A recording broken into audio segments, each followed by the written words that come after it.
Now, from the Weather Tracker TV Storm Studios, this is your weather tonight.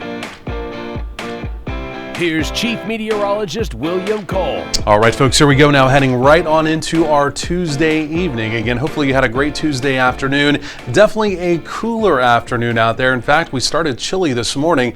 We've had that very brisk northerly wind coming in as we've gone through the day. And in fact, even if you are making Tuesday evening plans, temperatures easing down through the 50s. Now, I can tell you one thing that will be good, that brisk northerly wind will really lie down after sunset this evening, so it won't be quite as chilly. But again, with temperatures in the 50s, yes, that winter jacket will feel good for any kind of evening plans. There's going to be an opportunity of some rain as we go through the overnight. I want to talk about that. And then as we close out our work week, still tracking an opportunity of severe weather. And there may be a few hiccups now showing up even in the weekend forecast. You'll want to see that new information now heading into the evening. So this is what we did this afternoon. These were your daytime highs, generally in the 60s around the area. But again, there are a few locations off to the northwest like Graham and even up around the Bowie area. Those folks struggled to, well, even make it out of the 60s, generally in the 50s there for daytime highs. So looking around the region here, we're relatively quiet.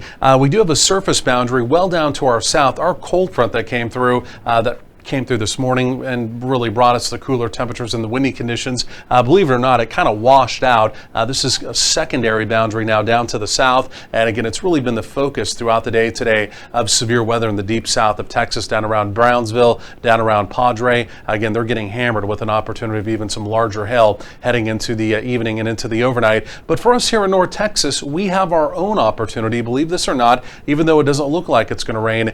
We have a mini disturbance here embedded within the southwesterly flow that's coming across Mexico into Texas. And again, embedded within this flow, this little weak disturbance, if you will, is going to move directly across North Texas as we go through the overnight, and it will give us an opportunity of some scattered showers. Not everyone's going to see rain, and the overall rain opportunity, the probability is low, and the amount in the rain gauge is going to be pretty light as well. Again, we'll talk about that in more detail coming up. But then as we get into the end of the week, it's all about this storm system here.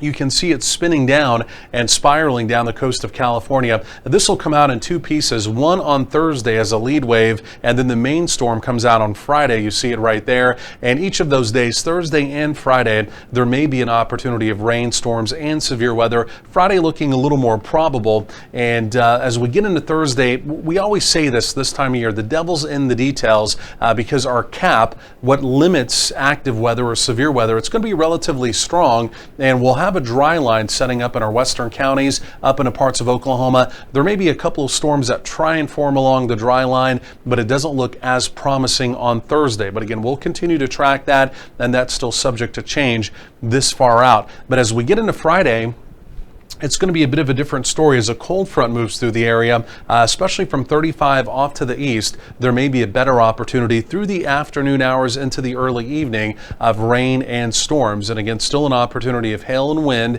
and maybe even a couple of tornado warnings. So yes, severe weather would be in the forecast with that as well. Here's what the data is doing. Keep in mind, this far out, this is not high-res data, so it doesn't look very pretty, right? But again, the signals we're getting is, yeah, in our western counties, there could be a late-day thunderstorm. Again, it could have an opportunity of being severe. And then as we get into Friday, of course, that being Thursday, this would be Friday. Early in the day, we have this line of storms, a broken line of storms form, and that pushes to the east and to the southeast as we go through the day. So yes, an opportunity of active weather Thursday and Friday, but again, the exact details are still completely not locked in. Let's go back up in time. I want to talk about this evening and overnight. There it is. There's the opportunity of rain overnight. Best opportunity in our southern counties, but again, you can even see here in the Metroplex, yes, there will be an opportunity before sunrise tomorrow morning of, again, a few showers around our area as well.